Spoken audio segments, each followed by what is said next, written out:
going to do something a little bit different today. We're going to start this video inside the car because this is a car that was designed to be driven. This is the new Aston Martin Vanquish, a V12 two-seater with an incredibly blue interior that is basically a way for the brand to really step up their, well, luxury GT approach.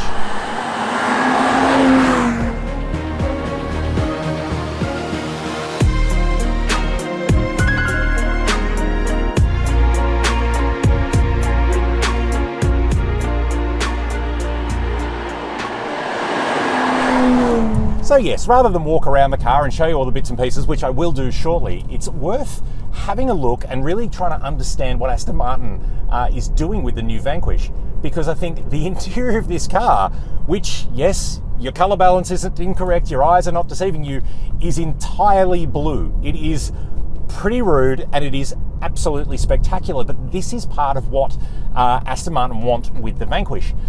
Already, this car is limited to 1,000 a year. They're saying 65% of the pre-orders for this car have got some form of the Aston Martin Q bespoke build. And this interior is not a standard brochure spec. This is part of the Aston Martin Q customer preference build. And that extends not only to colours of fabric, types of fabric, colours of paint, and all sorts of bits and pieces like that. What that means is that every single one of these things can be, and probably will be, different to everything else. And the brand wants to use the Vanquish as a way of saying, this is our step into true bespoke luxury, as well as delivering mind-blowing performance. And I will get into that very shortly because that really is the centerpiece of this car. The 2025 Aston Martin Vanquish is priced from $737,000 before options and on-road costs. But it's powered by a 5.2-litre twin-turbo V12 that delivers a whopping 614 kilowatts and a very round kilonewton-metre of torque. Both these figures are a significant step up from the 566 kilowatt 900 newton metre output from the twin-turbo V12 in the previous range-topping Aston Martin DBS 770 Ultimate. All that oomph goes to the rear wheels through an 8-speed automatic transmission and an electronic rear differential. Fuel use is, well, high, but the sound of a wailing V12 is glorious, so petrol consumption is the least of your worries. So a quick summary, the Vanquish now sits in the Aston Martin Sports GT range at the very top. You've got the Vantage V8, you've got the DB12, which is also a V8, and now we have the Vanquish at the top of the tree.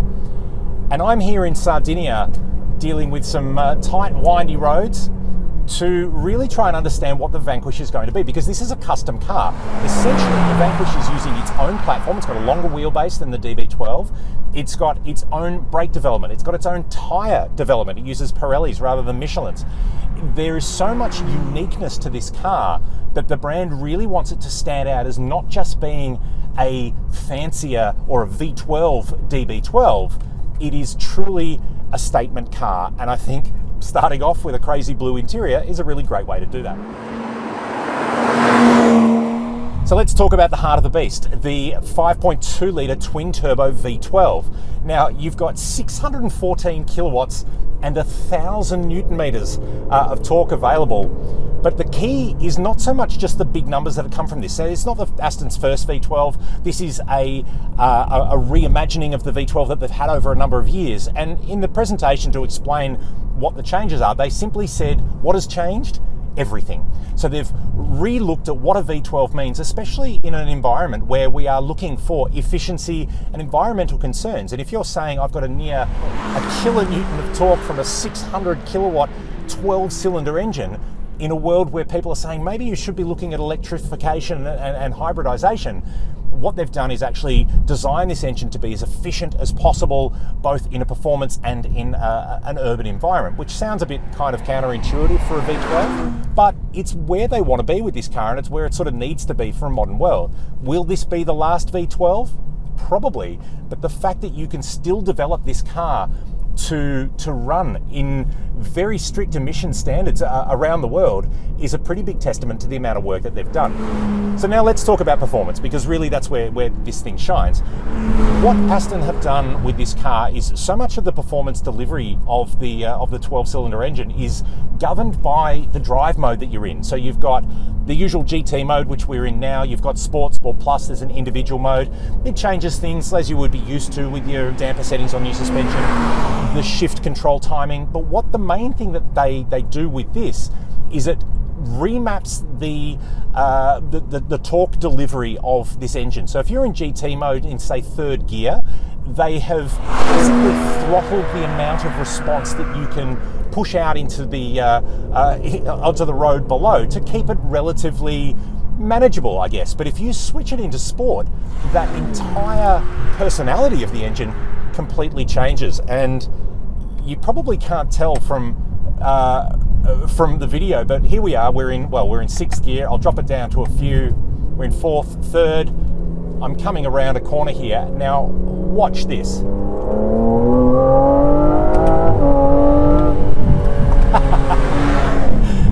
It sounds amazing. It's incredibly, it just keeps going. I run out of road, I run out of speed limits, I run out of all sorts of things with this underfoot. This has got a top speed of well and truly over, like it's a 200 mile an hour car, so it's around 320, 340 kilometers an hour top speed. It is tremendously athletic in getting there.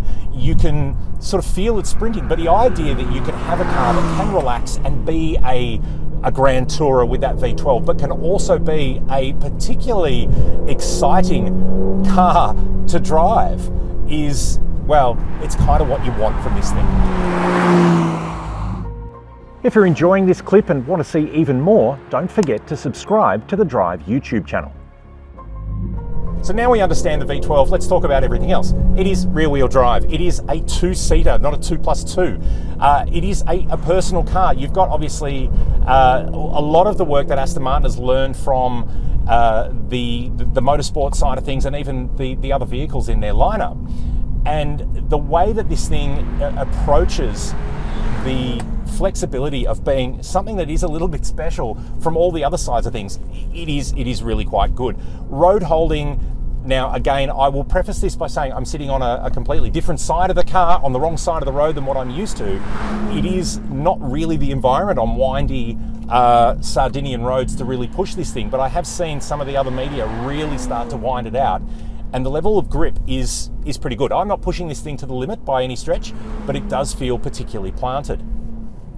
The variable damping on the suspension does mean that you can choose which mode that you want and really sort of manage not only your driving behaviour but the driving environment. Personally, I found sport to be the best, because being a sports GT, you do want a level of firmness and accuracy, which is not to say that the GT setting doesn't feel accurate, but it just sort of bounces around and moves a bit more than I would sort of want to, particularly for a GT. In terms of technology, we've seen Aston Martin has improved things. You've got a 10.25 inch display in front of you. You've got the same 10.25 inch display that we saw in the DB12. So this is the new software that's there. Like we found in the DB12, it's still not the best in the world. It's not bad. It's a lot better than where it was using the old Mercedes-Benz system. So it is a big step forward. But again, it's relatively set and forget. I've got Apple CarPlay navigation on. I haven't really needed to touch it. There are some fiddly things, the temperature controls and other bits and pieces. They're all here. You've got a panel of physical switchgear below the infotainment screen that the fan can be a bit weird to use. It can sort of change its settings. But what is quite weird is the manual shift mode. There is a button there, but you need to A, look for it, and B, move your arm back, which if you're moving at speed is probably not the best thing to be doing. So if you do want to override with the paddles, you can always just tap it in, but if you want to force it into a manual mode, it's best to do that before you set out on your journey. Now, the other thing, obviously, in a big GT like this is visibility. The Aston Martin designers have told us that they extended the width of the side mirrors, not only so that you can see beyond the car, but so you can see the car, because it really is a stunning looking thing. You've got these tremendously wide hips at the back, and we'll walk around in a second to have a look. But again, vision out of a car like this is predominantly a forward vision. The rearview mirror here just doesn't feel like you're getting a solid view. It's pretty blind looking out that way and looking out from the rear quarter, both with the passenger seat and that rear quarter flank in there. So definitely a forwards car. If you're going to be buying one of these to drive around town, do keep that in mind, and obviously be making plenty of head checks, because you don't want to scratch your lovely new Aston. So what is it really like to have all this power and, responsibility under your foot? And I tell you, it is, listen to that noise. Like, it really is more than just a straight line blast car. You feel very, very engaged in this thing. And that noise really does wonders to help. And I think this is the thing. You want this car to feel emotional in many ways. A V12 does sound only like a V12. And if we switch it up into our most aggressive street mode, which is Sport Plus, it really starts to sing. It really starts to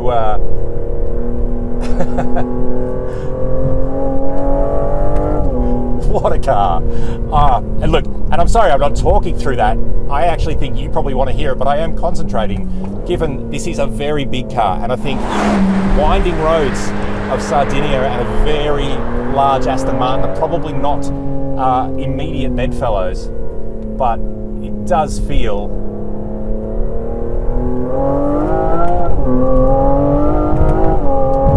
particularly exciting when you need it to be. And you can hear that spool up. So you've got a very, very responsive approach to power delivery there. Part of that redevelopment of the engine has been to make those turbochargers spool up a lot faster, so that smoothness of power delivery. And look, you could probably just hear this thing. It sounds magical. And I think in a world where we're losing a lot of that emotional sound of many cars, to still have this thing sounding absolutely brilliant, look, it's a wonderful thing. So here we go. You like what I've said, you love the noise, you love the car, you love the blue interior. You're thinking, James, I must have one of these. Well, here comes the catch. So Aston Martin have committed to be making only 1,000 of these a year, which does actually sound like a lot when you consider some of the production runs of particularly high-end cars, but that's on a global scale. In Australia, this car is a $750,000 proposition. And so I think you really do need to be committed to what it is. But I love that you can make it your own. Go for the blue interior. It's got a blue quilted roof here. It's bonkers, but it is absolutely spectacular. And I think if you are going to make a giant V12 Grand Tourer statement for the price of a house, you might as well have one that turns, nay, snaps people's necks. Don't worry if a V12 Vanquish isn't quite what you're shopping for in a new car. You can enjoy this clip, but still head to the Drive marketplace to discover thousands of quality new and used cars for sale. Whoa. Well, I'll tell you what an amazing machine. And I think to really understand the Vanquish, obviously behind the wheel is the best place to be, but to really understand the Vanquish, you got to look at it, because this is a beautiful car. So let's get to know it a little bit better while it's standing still. Now, as I said, behind the wheel, the heart of the Vanquish is, of course, this V12. But have a look under the bonnet. It really can show you a couple of things. First of all, the bonnet itself is just an enormous piece of carbon fibre. And it's this kind of area in lightweight construction that Aston Martin have really tried to do whatever they can to not only manage the size of the Vanquish, but to keep that weight down. You can see composite materials being used here and there. You can see the engine itself so far back from the front of the car. In fact, the majority of the weight is actually behind the front wheels to improve that weight distribution front to rear. And of course, being an Aston Martin, you do get a build plate to tell you who has turned the spanners to create the engine. So a little shout out to Damien Smythe for this one. Well done, goes well.